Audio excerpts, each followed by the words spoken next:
बिस्मिल्लाहिर्रहमानिर्रहीम। अस्सलाम वालेकुम। मैं हूँ आपका भाई अब्बास हमदानी। आप देख रहे हैं जाफरियात टीवी। आज का हमारा मौजूद सुखन है शरीयत। दोस्तों, कई हकीकत नाशनास फुकरा ये कहते हैं कि शरीयत बेसूद है और सारे का सारा दीन रूहानियत और फक्र है। मैं समझता हूँ ये इनका मुगालता है, क्योंकि रूहानियत का असल मरकज शहंशाह अवलीन व आखरीन सल्लल्लाहु अलैहि वसल्लम है, और उन्होंने फरमाया था अल फ़क्र फ़ख्री वल फ़क्र मिन्नी, यानी फ़क्र हमारी ज़ात का फ़ख्र है और फ़क्र हमसे है। यानी इनकी ज़ात और सीरत तैयबा का मुताला किया जाता है तो मालिक के फ़क्र और रूहानियात होते हुए उन्होंने शरीयत का लिबास कभी अपने ज़ात अक़दस से जुदा नहीं फरमाया, और ना इनके पाक औसिया अलैहिस्सलातु वस्सलाम ने शरीयत के लिबास को उतारा है। तो इनके बाद किसी दूसरे को भी यह हक हासिल नहीं है कि इस मुकद्दस लिबास पे एतराज करे। हकीकत यह है कि शरीयत एक पर्दा है जिसमें फक्र बखैर और खूबी परवान चढ़ता है, और शरीयत एक हिजाब है जिसमें इंसान के सारे ऐब छुप जाते हैं। इस बात को याद रखें कि शरीयत एक मुहकम किला है जिसमें आरफ की इल्म और अरफान के खजाने दुश्मन की दस्त बर्द से महफूज रहते हैं। यूं समझ लें कि शरीयत एक कंक्रीट की दीवार है जिसके साए में तरीकत और रूहानियत नशोनुमा पाती है। फक्र जवान होता है।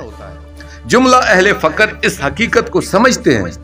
शरीयत ही एक ऐसी आहनी दीवार है जिससे बड़े से बड़ा दुश्मन भी अपना सर टकराता है तो अपना ही सर फोड़ता है। जुमला मुतरजीन की जुमला एतराजात शरीयत की चट्टान से टकरा कर पाश पाश हो जाते हैं। दोस्तों, शरीयत की चादर में इंसान का दीन महफूज रहता है। आप अपनी रूहानियत और फक्र को और अपने मकसद पाक को महफूज रखना चाहते हैं तो फिर शरीयत की फसील को मजबूत बनाओ, क्योंकि इनके तहफ़्फ़ुज़ की बेहतरीन फसील ही यही शरीयत है। दोस्तों, आप माजी का मुशाहिदा करें, जिस कौम ने भी अपनी शरीयत की चादर को उतारा या तार तार किया वो बर ना हो गए। जो लोग भी शरीयत का लिबास उतार फेंकते हैं वो माशरे में बेइज्जत और बेवकार और तन्हा रह जाते हैं। शरीयत की फसील को जिन लोगों ने तोड़ा है उन्होंने गोया अपने मालिक और मुर्शिद पाक को लोगों के तीर हाय सितम के निशाने पर बिठा दिया है। अब मखलूक की मर्जी रहम करें या न करें, ये बात तुम्हें ज़हन नशीन कर लेना चाहिए। जिस शख्स या जमात ने शरीयत की आहनी दीवार गिराई है तो ये गोया इसने अपने मालिक और मुर्शिद पाक को इनके दुश्मनों के हवाले कर दिया। क्या वो जो जी में आए करें। दोस्तों, आप अपनी शिया बिरादरी को देखें। जहां जहां भी इस कौम ने शरीयत की चादर चार दीवारी को मुनहदम किया वहीं से इसकी जिल्लत का आगाज हुआ है, और ये औरों की नजर में जलील होने के साथ साथ खुद अपनी नजर में भी गिर गए और दीगर अकवाम के सामने रुसवाई के सिवा इन्हें कुछ भी नहीं मिला। अगर ये कौम शरीयत के लिबास को तर्क न करती तो आज दुनिया में कोई दूसरा मसलक मौजूद ही ना होता। बाज तारकीन शरीयत से बात होती है तो वो कहते हैं हमारे खिलाफ शरा मुकद्दस अफवाल को मालिक पाक माफ फरमा देंगे, क्योंकि वो बहुत करीम और रहीम है। मैं कहता हूँ गुनाह माफ फरमाना तो कोई बड़ी बात नहीं है, और इसमें शक नहीं है कि वो रहीम और करीम ज़ात गुनाहों को माफ फरमा देगी। मगर हमें यह भी तो देखना चाहिए कि हम अपने पाक मालिक को दे क्या रहे। गुनाह तो माफ हो जाएंगे, मगर जो ज़बानें हमारी वजह से इनके बारे में खुली हैं इनका अज़ाला क्या होगा? क्या जो ज़बानें हमारी बदअमालियों की वजह से खुली हैं और इनके जख्म भी मदमल हो सकते हैं? दोस्तों, शरीयत तुम्हारे कीमती पौधों की गिर्द हिफाजती बाड़ का काम करती है। इसकी सख्ती से हिफाजत करो, वरना ये दीन नो इल्म और इरफान के पौधे बर्बाद हो जाएंगे।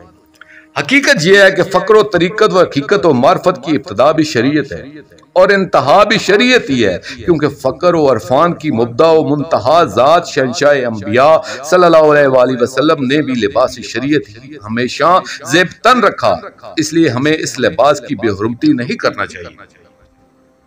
शरीयत अखरोट या बादाम के बाहर वाले सख्त छिलके की तरह है, और जब तक ये बाहर वाला छिलका बाकी रहता है अखरोट या बादाम का मगज खाया नहीं जा सकता, और जब ये छिलका टूट जाता है तो फिर हर चीज इसे खा जाती है।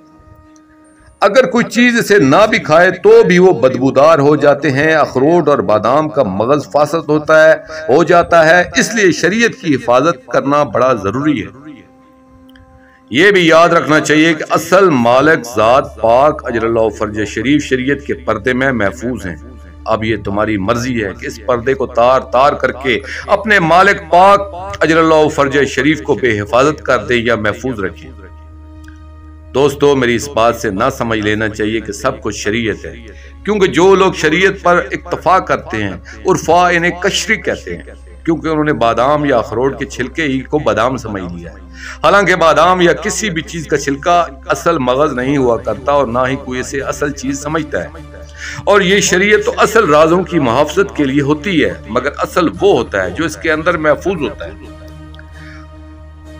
جیسے جسم کے اندر روح ہوتی ہے اور وہی روح جسم سے نکل جائے تو جسم مردہ ہوتا ہے اور چند روز بعد اس میں کیڑے پڑ جاتے ہیں اور وہ فاسد ہو جاتا ہے۔ میں نے اس سے قبل گزارش کی تھی کہ مالک پاک اجر اللہ فرج شریف کو ایک متوازن شخصیت کی ضرورت ہوتی ہے، نہ کہ کسی بدنام زمانہ شخصیت۔ دوستو، آخر میں شکریہ ادا کروں گا اپنے مرشد کریم سید محمد جعفر الزمان نقوی البخاری سرکار دامت اللہ تعالی کا۔